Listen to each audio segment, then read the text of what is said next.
이제 중학교 3학년이 된 딸을 둔 엄마입니다. 중학생 용돈을 얼마나 줘야 할지 감이 잘 안 와요. 평일에는 학원을 다녀 밖에서 식사도 해야 되고 주말에는 친구들 만나서 놀아야 한다며 용돈을 또 요구하는 상황인데요. 화장품이나 옷 등은 제가 필요할 때 따로 사주고 있어서 용돈이 이렇게 부족하다는 게 이해가 잘 안 돼요. 친구들은 더 받는다며 자기 용돈이 제일 적다고 하니 무시할 수도 없고요. 용돈 더 주는 게 맞을까요? 고등학생이 된 아들, 이 녀석이 맨날 옷 사달라 용돈 달라고 하는데 뭔 고등학생이 명품과 비싼 물건을 사려고 하는지, 친구들과 어울리려면 이 정도는 있어야 한다고 조르는데 맨날 시켜먹는 배달 음식에 핸드폰, 통신료, 남자애가 머리 꾸미는데도 돈을 얼마나 쓰는지 생각하면 엄청나게 돈을 써댑니다. 아들, 나중에 돈 벌면 이만큼 벌 수 있을 것 같아? 라고 물어보면 아무렇지 않게 아빠 정도는 벌지 않을까? 쉽게 말합니다. 뭐 안 되면 그냥 엄마 아빠 재산 줄 거 아니에요? 라고도 말해요. 이건 뭐 경제 개념이 없어도 너무 없는데, 요새 TV에서도 캥거루족 예능 프로그램 나오던데 내 아들이 딱 이렇게 될 것 같습니다. 정말 이렇게 키워도 될까요? 모든 부모님들이 자녀의 용돈 관리를 어떻게 해야 하나 고민하십니다.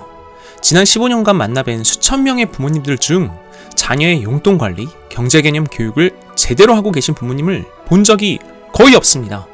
현 시대에 맞는 경제 개념 교육 하시는 분 없었습니다. 현 시대에 맞는 경제 개념은 무엇이냐? 단순 용돈을 주고받는 걸 넘어 아이 스스로 자신의 삶과 소비에 책임감을 갖고 예산 계획, 계획에 따른 지출과 저축뿐 아니라 수준에 맞게 소비를 자제할 수 있는 경제 개념이 필요합니다. 그래야 성인이 된 이후에도 부모로부터 경제적인 자립을 이룰 수 있기 때문입니다. 너무 좋은 말이고 모든 부모님들도 그걸 원하죠. 근데 도대체 그걸 어떻게 하냐고요? 네, 알려드리겠습니다. 저희 센터큐는 이미 이런 경제 개념 교육을 하고 있고요. 이제 그 방법을 알려드리도록 하겠습니다. 걱정 마세요. 지원센터큐가 해결해 드립니다. 안녕하세요. 사춘기 자녀교육TV 채널 지원센터큐입니다. 올바른 경제교육, 용돈 관리의 시작. 첫째, 용돈의 개념을 재정립해야 합니다. 부모님, 혹시 자녀가 쓰는 용돈 얼마인지 아세요? 여태까지 만난 부모님들 중에서 이를 정확히 아는 경우는 없었습니다. 한 주에 얼마 줘요. 한 달에 얼마씩 용돈 받죠. 지난달, 지지난달 각각 얼마 받았는지 정확히 기억하시나요? 네, 정말 모르십니다. 또 이때 용돈은 아이에게 지급하는 현금으로만 생각하시는데요. 사실 용돈의 범위는 그보다 더 광범위합니다. 틈틈이 쓰는 간식, 교통비, 비정기적 친구들과의 유흥비, 핸드폰, 인터넷 통신비, 옷, 신발, 화장품, 렌즈 등등 필요에 따라 그때그때 타가는 금액까지 모두 포함해서 생각해보면 아이에게 주고 있는 지출은 결코 적지 않습니다. 가끔 부모님들께서 이게 뭐가 문제예요? 라고 반문하시는 경우도 있는데요. 아이가 실제로 사용하는 금액을 면밀히 파악하지 않으면 부모님도 이 지출의 규모를 모르고 아이는 당연히 모르고, 그러면 아이가 습관을 제대로 잡을 수도 파악할 수도 없습니다. 그러면 10대 청소년 아이들은 자신이 돈을 많이 쓴다고 생각하지도 않고, 따라서 당연히 더 받을 수 있고 더 받아야 한다고 생각합니다. 결코 올바른 경제관념이 생길 수 없습니다. 다른 애들도 이 정도는 다 쓴다고, 부모면 당연히 자식에게 돈을 줘야지. 아무렇지 않게 부모님께 돈을 달라고, 물건을 사달라고 억지를 부리는 아이들을 보면서 도대체 이 아이 생각이 있는 건가 고민하셨죠. 이유는 아이가 쓰는 용돈을 제대로 파악하지 않는 부모님에게 있었던 것입니다. 따라서 한 달 동안 아이가 정확히 얼마를 쓰는지 부모님도 확인하고 아이도 이를 인지하도록 해야 합니다. 용돈에 대한 정확한 인식, 정확한 내용, 금액, 규모를 아는 것이 올바른 용돈 관리, 경제 개념의 시작이고 제대로 된 경제관념을 갖게 만드는 기본입니다. 두 번째, 용돈 금액을 새롭게 산정해야 합니다. 어떻게 용돈을 산정해야 할까요? 우선 기본 개념을 잡는 방법을 알려드리겠습니다. 꼭 기억하고 실행해보세요. 첫째, 앞에서 말씀드린 것처럼 아이가 쓰는 금액 모든 비용을 엑셀에 기록한 후 몇 달간 추적을 해보세요. 그러면 매달 쓰는 금액이 나옵니다. 둘째, 이 금액을 하루하루로 나누는 거죠. 이 금액을 30으로 나눠보세요. 실제로 계산해보면 모든 부모님들이 깜짝 놀랄 만큼 엄청나게 큰 금액이 나옵니다. 셋째, 그럼 이 금액만큼 아이는 매일 노력과 실천, 도전, 무언가를 해나가고 있어야 합니다. 하지만 대부분의 경우 그만한 노력과 실천 없이 엄청난 혜택을 마음껏 누리고 살고 있죠. 그럼 어떻게 세팅을 다시 해야 할까요? 저희 센터키 방식은 다음과 같습니다. 일별 용돈 산정 및 지급을 원칙으로 하고 있고요. 환급률에 기반하여 학생에게 최적화된 용돈 규칙을 정합니다. 일일 용돈은 우선 1만원으로 세팅을 합니다. 지금 학생에게 적합한 용돈 규칙 및 해야 할 일을 정하고 이에 맞춰 용돈 산술식을 정합니다. 아니, 미성년 아이가 1일 1만원? 한 달에 30만원? 놀라시겠지만 앞서 말씀드린 실제로 쓰는 비용을 모두 더하고 30으로 나누면 실제로 만원이 아니라 수배가 나옵니다. 꼭 기본 개념을 잡는 방법 반드시 해보세요.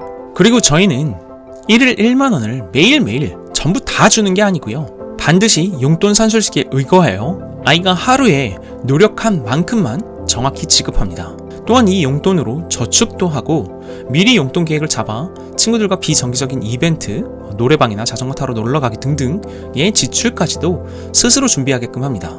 용돈 산술식의 예시입니다. 수준이 낮은 경우 부모님께 존댓말, 인사 5,000원, 방정리 3,000원, 정해진 기상 취침 시간을 지키기 2,000원. 수준이 조금 높아진 경우입니다. 부모님께 존댓말, 인사 1,000원, 방정리 1,000원, 기상 취침 시간 지키기 1,000원, 학습 시간 6시간 3,000원, 학습 시간 7.5시간 초과 시 5,000원. 이런 식으로 학생의 수준에 따라 다른 용돈 산술식이 제공됩니다. 물론 이는 학생의 행동 데이터를 기반해서 최적화하여 세팅을 하도록 하죠.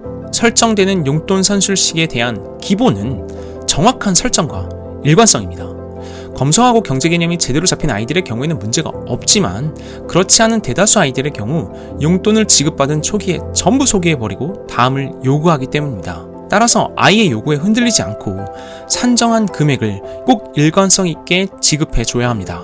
정해진 규칙, 용돈 산술식을 반드시 일관되게 지켜야 하며 학생의 수준에 따라 규칙과 용돈 산술식도 신속히 최적화시켜 줘야 합니다. 이렇게 진행해 나가면 아이는 당연히 지급받는 현금으로는 부족함을 느낍니다. 옷, 신발, 친구들과 놀러가는 보다 더 큰 규모의 이벤트 등 부수적인 항목들의 용돈을 더 요구하게 되죠. 그럼 이를 적극 활용해 아이의 자기개발과 학습을 이끄실 수 있습니다. 부모님 이제 용돈 구조 정리하실 수 있습니다.